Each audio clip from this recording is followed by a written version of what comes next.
Happy birthday. With those words, my husband smiled broadly. Mom, here's a present. My son handed me a bouquet with delight. On a sunny Saturday, at that moment when I heard their words, I was taken aback. For 5 years since our marriage, we had led ordinary yet happy days as a family. Even after my husband's work became busier, I managed childcare and household chores alone. Because I loved this family and wanted to protect the time we spent together as three, I wondered if this was the result. Why is this happening? With frustration, I made the decision to leave my husband. I am Emma, 32 years old. As a nail artist, I ran a shop from home. My husband Daniel, who was the same age, worked as a company employee and cherished me and our 4-year-old son Leo. On weekends, he took us to amusement parks or went on picnics with packed lunches. We were a seemingly blessed family, always smiling. But little did I dream that such happy days were gradually coming to an end. Emma, I'll be working overtime today and tomorrow, so I'll be home late. Is that so? You seem busier lately. Yeah. We've got new clients, and training the new hires is keeping me busy. Plus, I have a business trip next week, so remember that. One morning, I sighed as I watched Daniel leave in a hurry. For the past few months, his work had become significantly busier, and our face-to-face time had decreased. He had overnight business trips twice a week, and he often returned home late at night. Before opening my own nail salon, I had worked in a company too, so I understood the demands of unavoidable work and busy seasons. However, since our marriage, his workload had never been this intense, and my confusion was undeniable. And there's one more thing that bothers me. Come to think of it, I need to stop by the bank today. We need money again. I felt even more disheartened. According to Daniel, the company's policy had changed, and he no longer received reimbursement for business trips. On top of that, other out-of-pocket expenses had increased. With additional social gatherings, our spending has become quite intense lately.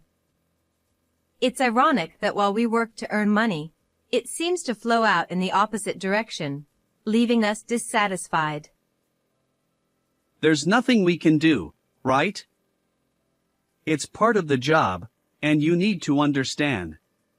After all, we're a couple supporting each other. However, when I gently raised the issue, Daniel's reaction seemed more exasperated than understanding. Despite this internal turmoil, I tried to convince myself to manage our finances diligently.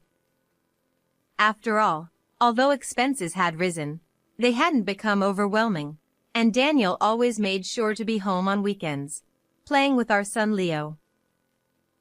I think we're spending too much money and time on work. But Daniel must be considering us. Although there were lingering doubts, I chose to silently observe Daniel. Then, some time passed, and something happened. Since you're handling everything during the week, let me take care of Leo on weekends. At a certain point, he started taking Leo out somewhere every weekend. Initially, I thought he was creating free time for me, as he had promised. Indeed, with Daniel taking Leo out, I could refresh myself alone. However, gradually, I began to feel uneasy about his actions. Hey, how about the three of us going somewhere next Saturday? Thanks to your help, I've had enough alone time. Huh? No, that won't work. If work gets even busier than now, I won't be able to make time like this. But being alone at home on weekends still feels lonely. That's a luxury problem. Anyway, Rest without worrying about Leo. For some reason, Daniel stubbornly avoided including me in their outings. Rather than concern, it felt like he was excluding me. Furthermore, despite his efforts to reduce my burden, he only took Leo out for fun, never helping with daily chores. When I gently advised him, You want me to do more? That's being selfish. I ended up receiving a reprimand instead. While I had supported Daniel all along, I couldn't help but feel bothered by this situation. Could he be hiding something? Not long after that, on a Saturday, something happened. On this day, Daniel and Leo had gone out somewhere together, leaving me at home, absent-mindedly watching TV. Suddenly, my phone rang, catching me off guard. Hello. Emma, do you have any plans today? The moment I heard that voice, my previously downcast heart brightened. The caller was Ms. Smith, a 42-year-old woman. She had been my most loyal customer since my apprentice days as a nail artist. Despite our long association, she still appreciated my skills and continued to visit my salon. Our relationship went beyond that of a client and employee. We had become quite close. It's sudden, but I have an important commitment tomorrow. If it's okay, I'd like to request a nail appointment. Of course. Would it be all right if I come to your home as usual? That would be great. Thank you as always. After ending the call, I quickly gathered my work tools and headed to her house by car. Although I primarily operated my salon from home, I occasionally provided on-site services for clients. I'm looking forward to meeting Ms. Smith. With excitement, I set off for work. However, as I stepped out of the car toward the entrance of her apartment building, an unexpected event unfolded. What is that? At that moment, I looked up toward the nearby park, drawn by cheerful voices, and witnessed an unbelievable scene. Happy birthday! Mom, here's a present. There they were, Daniel and Leo, merrily laughing alongside a woman I didn't recognize, who was being called Mom. The woman, having received flowers from Leo, smiled naturally and affectionately patted his head. What shocked me even more was that Daniel didn't intervene. Instead, he proudly watched their interaction. This can't be true. Why would this happen? As darkness closed in before my eyes, a part of me remained oddly calm, recalling everything that had led up to this moment. It must be infidelity. The sudden increase in business trips and overtime, the financial strain, Daniel excluding me from outings with Leo, and now this woman being addressed as Mom. Each piece of information was more than enough to convince me that Daniel had betrayed me. Before they noticed, I secretly captured their image in a photo and headed to Ms. Smith's apartment, my mind in turmoil. Honestly, I wasn't sure if I could perform my job effectively in this state, but I couldn't neglect such an important client. Yet, it seemed Ms. Smith knew me better than I thought. Oh. You seem a bit down. Has something happened? Although I tried to maintain composure, the moment we began the nail session, she looked at me with a concerned expression and asked. Unable to hold back, tears welled up in my eyes. Immediately after witnessing the scene, I was in turmoil, but being betrayed by Daniel, whom I loved, was still a significant shock. Tell me what's going on. Maybe I can help. With a calm voice, Ms. Smith encouraged me, and I poured out everything, forgetting about work. As she listened, her eyes widened in surprise. And from that point on, events took an unexpected turn. A few days later, on a weekday evening, invited to Ms. Smith's apartment, I stood silently with her near the entrance.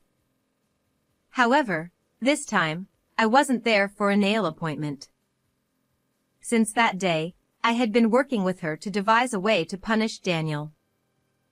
When I explained the infidelity to Ms. Smith, I discovered even more shocking facts than I had anticipated.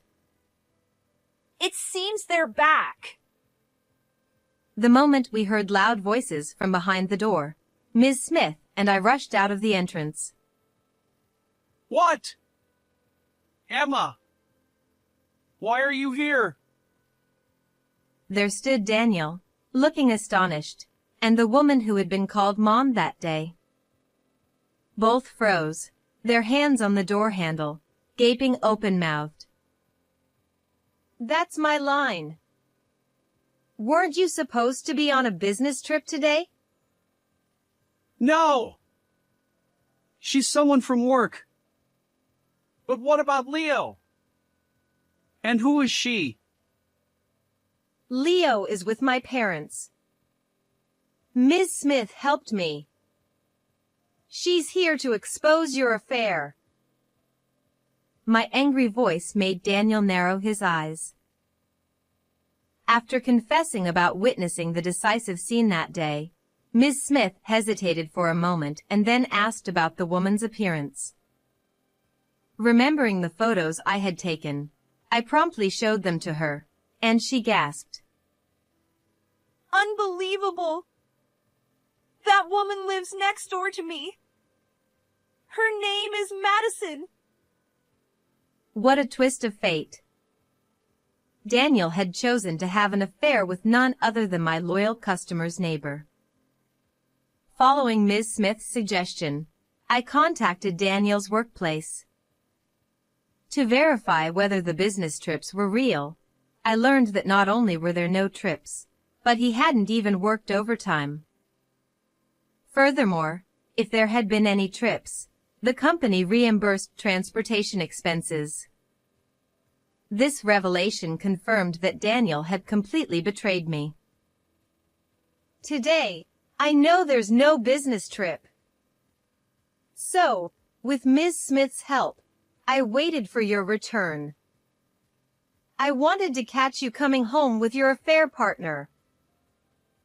As I glared at the two of them in anger, Madison, Daniel's affair partner, returned my gaze defiantly. According to Ms. Smith, Madison appears to be in her late 20s, but she seems completely unrepentant or unaware of her actions. Daniel is no different. Well, it's true there might not have been a business trip. She really is a coworker, and today, she was supposed to come to her house for a work meeting. Daniel grinned as if blaming me, as if I were the one at fault. But my patience had finally run out. Despite his busy work schedule, I had endured and believed he cared for us. But now, seeing Daniel abandon his devoted wife for another woman, I had no sympathy left. Huh?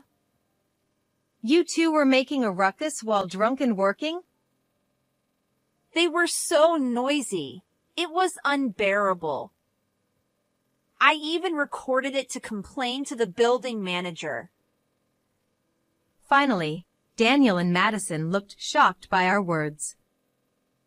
Apparently, every time they cheated, they made a commotion in their room, causing Ms. Smith sleepless nights. When I played the recorded audio, embarrassingly, Daniel's voice was clear. And I secretly checked your phone. They seem to have quite a lovey-dovey exchange. There's no escaping now. When did you see my phone? Isn't that an invasion of privacy? At that moment, realizing he was cornered with decisive evidence, he raised his voice in anger. Then, for some reason, Daniel stepped forward with a defiant smile. What? Do you want a divorce? Well, I can't be with you anymore. Fine, we can get divorced. But do you understand? Leo belongs to me. His argument was unfathomable, and I furrowed my brow.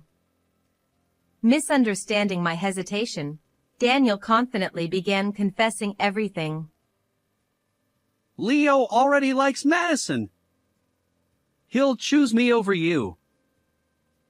As I listened, it turned out that Madison's transfer to Daniel's department had sparked their affair. While Daniel increasingly wanted to marry her, he didn't want to let go of Leo. So, he spoiled Leo and introduced him to Madison on weekends, hoping that when they divorced, Leo would choose him. Hearing this, my anger grew even more. It was clear how little Daniel valued Leo's feelings. You know, Leo isn't that naive. Ha! What are you saying? He found your outings quite painful. My words left Daniel looking bewildered. After learning about the affair, I subtly asked Leo about Daniel's behavior when they went out together. Leo tearfully revealed, Dad tells me to call that lady Mom. But I don't want to go with them because Dad says bad things about you. Despite not fully understanding the situation, it seems Leo sensed the unsettling atmosphere creeping into our family. And you tried to keep this a secret, right? Do you realize how much pain Leo went through?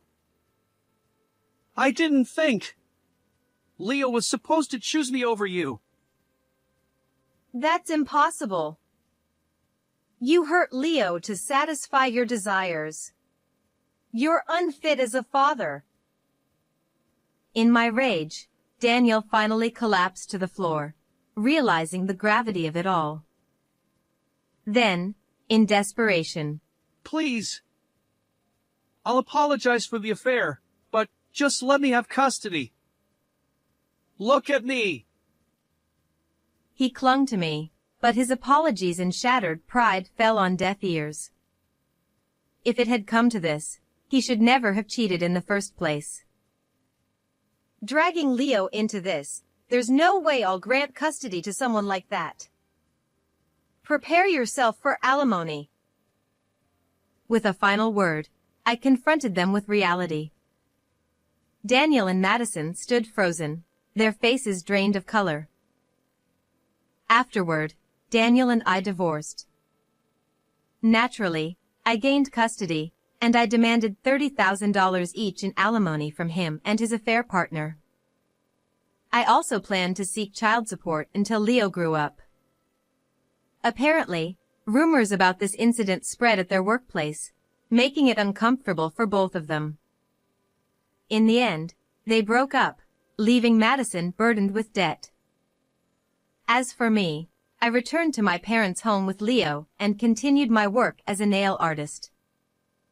Ms. Smith, of course, remains a cherished client.